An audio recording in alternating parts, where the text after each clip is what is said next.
তো হান্নান মাসুদদের আমার মনে হয় ওই জেনজির স্বভাবটা তাদের যায় নাই, তাদের মধ্যে আমিত্বভাব চলেছে, সকল কিছু আমিই করেছি।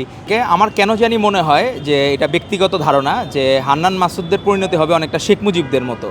কারণ শেখ মুজিব যেরকম আমিত্ববাদে বিশ্বাসী ছিল, ফ্যাসিস্ট হাসিনা যেরকম আমিত্ববাদে বিশ্বাসী ছিল, সে মনে করত সকল ভালো তাদের মাধ্যমে সম্ভব, এই বাপ বেটির মাধ্যমে সম্ভব।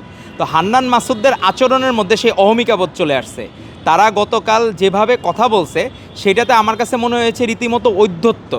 মানে একটা ছোট, অনেক সময় জেনজিদের আমরা বলি না, এই আমাদের মাহমুদুর রহমান মান্না সাহেব উনি একটা বক্তব্য দিয়েছিলেন যে ইউএসএ একটা গবেষণা হয়েছিল যে জেনজিদের আসলে আচরণ কেমন।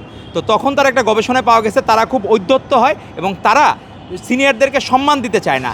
তো হান্নান মাসুদদের আমার মনে হয় ওই জেনজির স্বভাবটা তাদের যায় নাই, তাদের মধ্যে আমিত্বভাব চলেছে, সকল কিছু আমিই করেছি।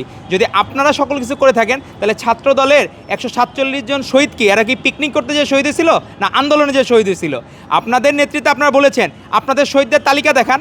আপনারা যে বৈষম্য বিরোধী আন্দোলনের কথা বলেন, আপনাদের সেই জায়গায় কয়জন আপনাদের আহত হয়েছে আপনার তালিকা দেখান, নিহত হয়েছে তালিকা দেখান। আপনাদের কয়জন এনসিপি করে? আপনারা গতকাল যে সিটি কর্পোরেশনের ঘোষণা দিলেন যে 5 জন প্রার্থী ঘোষণা দিলেন, 5 জনের মধ্যে কার কতটুকু ইনজুরি আছে আপনারা দেখান। কিন্তু আমাদের ছাত্র দলের নন পোস্টেড, পোস্টেড তো অজস্র মানুষ আছে, নন পোস্টেড মানুষও ইনজুরির অজস্র ঘটনা আছে। তারা কিন্তু দেশের বোঝা হইতে চায় না, দেশের শক্তি হইতে চায়। তারা দেশকে বিক্রি করে, পার্টিকে বিক্রি করে কোনো কিছু অর্জন করবে এগুলো চায় না। আপনারা ছাত্র উপদেষ্টা করলেন, আমাদের তো বিএনপির কোনো প্রতিনিধি যায় নাই, সবচেয়ে বড় স্টেক হোল্ডার ছিল বিএনপির, কিন্তু তারা কিন্তু যায় নাই। তো সেই জায়গায় স্যাক্রিফাইসের ধারণা 5ই আগস্ট স্বয়ং ওবায়দুল কাদেররা বলেছিল যদি আওয়ামী লীগ ফল করে 10 লাখ মানুষ মারা যাবে। একটা লোক মারা গেছে আওয়ামী লীগের, মারা যায় নাই। কারণ আমাদের নেতা জনাব তারেক রহমান বলেছিলেন যদি বিজয়ীর হাতে পরাজিতরা নিরাপদ থাকে তাহলে সেই বিজয় মহিমান্বিত হয়। উনি স্পষ্ট করে বলেছিলেন। এই কারণেই বাংলাদেশে কিন্তু কোনো মব হয়নি, আপনারাও নিরাপদে ছিলেন, তাহলে আপনারাও কিন্তু নিরাপদে থাকতে পারতেন না। ওই সময় যে পরিমাণ মব ছিল, আপনারা ছাত্র উপদেষ্টা হয়েছেন এবং সবচেয়ে বেশি দুর্নীতি হয়েছে ওই জায়গাগুলোতেই, যে সব জায়গায় ছাত্র উপদেষ্টারা ছিল। তো আপনারা সেগুলোর আগে জবাবদিহিতা নিশ্চিত করেন। আপনি পার্লামেন্টে দাঁড়ায় বলেন যে আপনি হান্নান মাসুদ, আপনি ওখানে কী করেছেন? আপনাকে তো মানুষজন বন্দর মাসুদ বলে। তো আপনার যে নামে যে বিশেষণ যোগ হয়েছে, আপনাকে বিশেষণের ব্যাখ্যা দেন, আপনার বাকিদের কথা চিন্তা করা লাগবে না।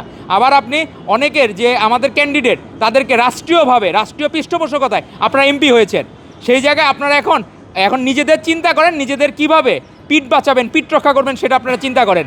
আপনারা অবশ্যই আন্তরিকভাবে, বিএনপি সরকার সকলের সরকার, এখানে কোনো জাতপাত কোনো ভেদাভেদ নাই। আপনার যতটুকু টাইম ছিল আপনি সেখানে হ্যারেস করেছেন। আপনি বলেছেন স্বরাষ্ট্রমন্ত্রী কেন আইনমন্ত্রীর ইয়েতে, তো আপনার কথা মতো মনে হয় আপনি হাতিয়ার বাইরে পৃথিবীর আর কোথাও যাবেন না। আপনি হাতিয়ার সংসদ ভবনের বাইরে অন্য এলাকায় ঘোরাঘুরি করলে আপনার মানুষ জিজ্ঞেস করবে আপনি এই এলাকায় কেন, আপনি তো এই এলাকা নিয়ে চলতে পারবেন না। তো বিষয়টা তো তাই দাঁড়াইছে। লয়ের স্টুডেন্ট সালাউদ্দিন আহমেদ, তারা বলবে না ল নিয়ে কথা বলবে না? যদি উনি ভুল বলে আপনি যৌক্তিক সমালোচনা করবেন, কিন্তু উনি তো ভুল বলে নাই। তো আপনারা নিজেদের দৈন্যতাগুলা ঢাকার জন্য শুধুমাত্র এইসব হলো কি নিজেদের মিডিয়া হাইপ তোলার জন্য এইসব কথাবার্তা বলা থেকে বিরত থাকবেন। বাংলাদেশের মানুষ আপনাদেরকে এখনও শ্রদ্ধা করে, ভালোবাসে। ভালোবাসার জায়গাগুলো পারস্পরিক শ্রদ্ধাবোধের মাধ্যমে ঠিক রাখবেন।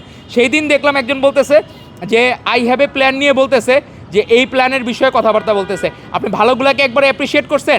আবার যে ব্যক্তি বলছে সেখানে শুনলাম তার নারী সহকর্মীরা তার কাছে নিরাপদ না।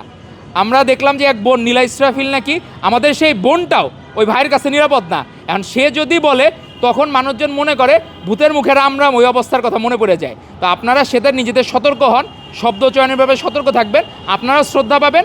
আর আমাদের শ্রদ্ধাভাজন নেতা জনাব তারেক রহমান সকলের গার্জিয়ান বাংলাদেশের। আপনি বিরোধী মত হইলেও আপনার গার্জিয়ান হচ্ছে তারেক রহমান, এবং উনি ওনার জায়গা থেকে ন্যূনতম আপনাদের কোনো ক্ষতি হবে, অস্বস্তিকর কোনো অবস্থা হবে কোনোদিন উনি হইতে দিবেন না।